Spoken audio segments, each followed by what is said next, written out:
एक गांव में माला नाम की औरत रहा करती थी। माला कुत्तों से बहुत नफरत किया करती थी। माला का एक लड़का था जिसका नाम आकाश था। आकाश की शादी सीता नाम की लड़की से होने वाली थी। सीता को कुत्तों से बहुत प्यार था। उसके घर में एक छोटा सा जैकी नामक कुत्ता पला था। सीता हमेशा जैकी को अपने साथ रखती थी। सीता आकाश से कहती है, मेरे पास एक कुत्ता है, मैं उसे भी अपने साथ लाऊंगी क्योंकि वह मेरे बिना नहीं रह पाता। कोई बात नहीं, तुम उसे भी अपने साथ ले आना, मुझे भी कुत्ते बहुत पसंद है। कुछ दिनों के बाद आकाश और सीता की शादी हो जाती है और सीता जैकी को भी अपने साथ अपनी ससुराल ले आती है। सीता की सास माला जब जैकी को अपने घर में देखती है तो वह आग बबूला हो जाती है। तू तो बहुत ही तेज निकली है, खुद आई तो आई, साथ में इस कुत्ते को भी ले आई ताकि तेरे घर वालों को खर्चा बच सके हैं और मेरे प्यारे बेटे की मेहनत की कमाई इस कुत्ते पर लगे हैं। चुपचाप इस कुत्ते को अपने घर पर छोड़ आओ। नहीं माँ जी, ये कुत्ता बहुत अच्छा है, ये कभी किसी को परेशान नहीं करता, बिल्कुल शांति से एक और बैठा रहता है, ये शुरू से मेरे साथ है, ये मेरे बिना नहीं रह सकता। माँ, ये एक छोटा सा कुत्ता ही तो है, रहने दीजिए ना, ये कितना खाएगा। कोई बात नहीं, मैं इसकी जिम्मेदारी उठा सकता हूँ।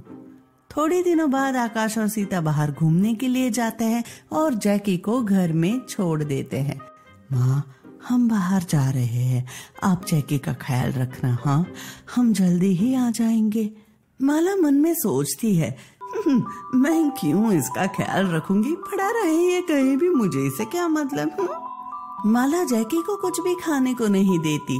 जैकी को भूख लगती है, वह घर में खाना ढूंढने लगता है मगर उसे कुछ नहीं मिलता। जैकी के सामने माला खाना खाती रहती है। माला को खाना खाते देखकर जैकी माला के खाने पर झपटता है और सारा खाना गिर जाता है। माला को जैकी पर बहुत गुस्सा आता है।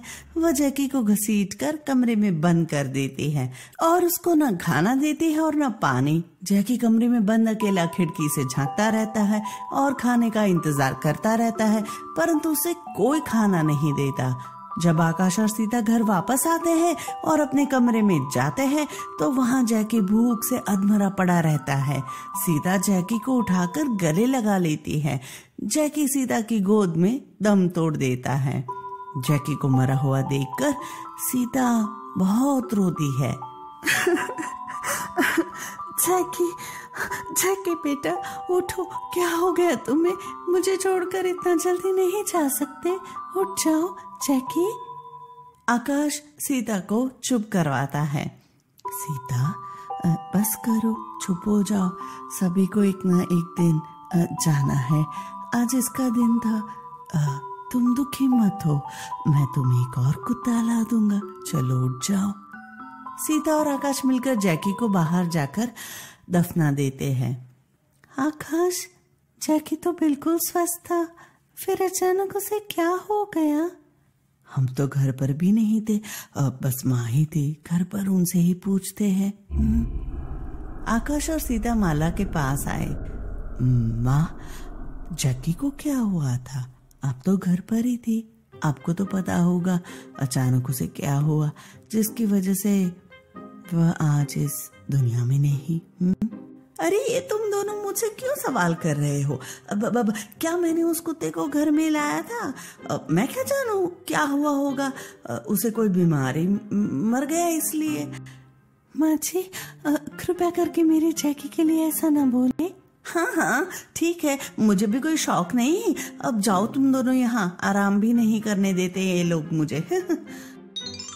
कुछ महीने बीत जाते हैं। फिर एक दिन आकाश अपनी पत्नी सीता के लिए 9 लाख का हार लेकर आता है। सीता हार देखकर बहुत खुश होती है। सीता, ये हार तुम्हारे लिए है, इसे संभाल कर रखो। हाँ, मैं इसे हमेशा संभाल कर रखूंगी, धन्यवाद। सीता अपने कमरे में जाकर हार अलमारी में रख देती है। सीता की सास माला यह सब देखकर जल जाती है। एक दिन सीता किचन में खाना बनाती रहती है। पीछे से सीता की सास आती है और सीता से कहती है, मेरा बेटा जो 9 लाख का हार लाया है वह चुपचाप मुझे दे दो। मगर वो नौलख का हार तो मेरे लिए लाए हैं। वो मेरा बेटा है, उसकी लाई हुई हर चीज पर मेरा ही हक है। माँ जी रहने दीजिए ना उस हार को, मेरे पास ही कितने प्यार से उन्होंने वो हार मुझे दिया है। और अगर वो आपके बेटे हैं तो वो मेरे पति भी है, उनकी लाई हुई हर चीज पर मेरा भी हक है। माला को यह सुनकर गुस्सा आ जाता है और वह चूल्हे से जलती हुई लकड़ी निकालकर सीता के हाथ जला देती है। सीता मारे दर्द के रोने लगती है। बहुत जबान चलने लगी है तेरी, है तू इसी के लायक है। और हाँ, अगर ये बात तुमने अपने पति से बताई तो मैं तुमको जलाकर मार डालूंगी। यह सुनकर सीता सहम जाती है और अलमारी से जाकर नौलख का हार माला को दे देती है। लीजिए, या आप ही रख लीजिए, मगर मुझे छोड़ दीजिए, मुझे नहीं चाहिए ये हार। हार देखकर माला बहुत खुश होती है। बड़ी जल्दी तू तो समझदार बन गई, बहुत बढ़िया है। इसी तरह रहेगी तो कोई समस्या नहीं होगी। माला हार लेकर चली जाती है। एक दिन आकाश सीता से कहता है, सीता आज मेरे दोस्त की शादी है और तुम वही हार पहनकर चलना जो मैंने तुमको लाकर दिया था। सीता परेशान हो जाती है और सोचती है कि हार कहाँ से लाऊं, वो तो माँ जी ने ले लिया है, इन्हें क्या बोलूं। वह अपनी सास के पास जाती है। माँ जी एक दिन के लिए वह हार मुझे दे दीजिए, मैं आपको फिर लौटा दूंगी, कुछ जरूरी काम है। अरे चल निकल यहाँ से, तेरी औकात ही क्या है नौलख का हार पहनने की, जो आ गई मांगने। तू सुधर नहीं सकती। मुझे लगा मान गई है, मतलब सुधर गई है, लेकिन फिर से मांगने आ गई है। नहीं माँ जी ऐसी बात नहीं, आप बात नहीं समझ पा रही। चल चल जा यहाँ से, मुझे सब समझ आता है तू क्या चाहती है। चली जा, मैं नहीं देने वाली तुझे हार। हाँ, सीता रोती हुई चली जाती है। रात को आकाश आता है और सीता से कहता है, चलो शादी में चलना है, जल्दी तैयार हो जाओ नहीं तो लेट हो जाएगा। सीता तैयार होकर आती है और आकाश के सामने खड़ी हो जाती है। तुमने वो हार क्यों नहीं पहना? मैंने कहा था ना उस हार को पहनने के लिए जो मैंने तुम्हें दिया था।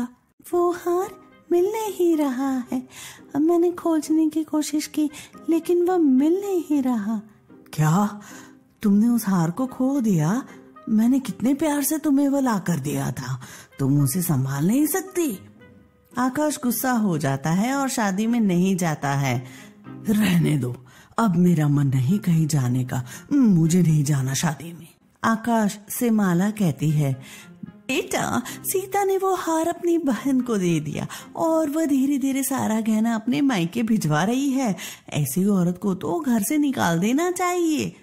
यह सुनकर आकाश आग बबूला हो जाता है और सीता को घर से निकाल देता है। कुछ दिनों के बाद माला की सहेली आती है और पूछती है कि तुम्हारी बहू कहाँ है। माला अपनी सहेली को सारी बात बताने लगती है कि कैसे उसने कुत्ते को मारा और कैसे अपनी बहू का हाथ जलाया और कैसे उसका नौलख का हार छीना और कैसे उसको घर से निकलवाया। आकाश यह सारी बातें दरवाजे के पीछे खड़ा होकर सुन लेता है। यह सब सुनकर आकाश को अपने किए पर बहुत पछतावा होता है। आकाश अचानक दरवाजे के पीछे से निकलता है और कहता है, माँ तुमने अच्छा नहीं किया, मैं तुमको कभी माफ नहीं करूंगा। तुमने सीता पर गलत इल्जाम लगवाकर उसे घर से निकलवा दिया। आकाश अपनी पत्नी से जाकर माफी मांगता है। सीता मुझे माफ कर दो, मैं माँ की बातों में आ गया था, मैं तुम्हें घर वापस लेने आया हूँ। सीता मान जाती है। आकाश उसको अपने साथ ले आता है। माला को एहसास हो जाता है कि उसने जो सीता के साथ किया वह बिल्कुल गलत था, उसे ऐसा नहीं करना चाहिए था। जब सीता घर आ जाती है तो माला सीता के पास आती है और उसका हार उसको वापस कर देती है और कहती है, बहू मुझे माफ कर दो, मुझसे बहुत बड़ी गलती हो गई। अब से मैं तुमको अपनी बेटी की तरह समझूंगी। मैं लालच में आ गई थी। मुझे माफ कर दो बहू, मुझे माफ कर दो। बेटा, तुम भी मुझे माफ कर दो। सीता और आकाश माला को माफ कर देते हैं और सब खुशी खुशी रहने लगते हैं।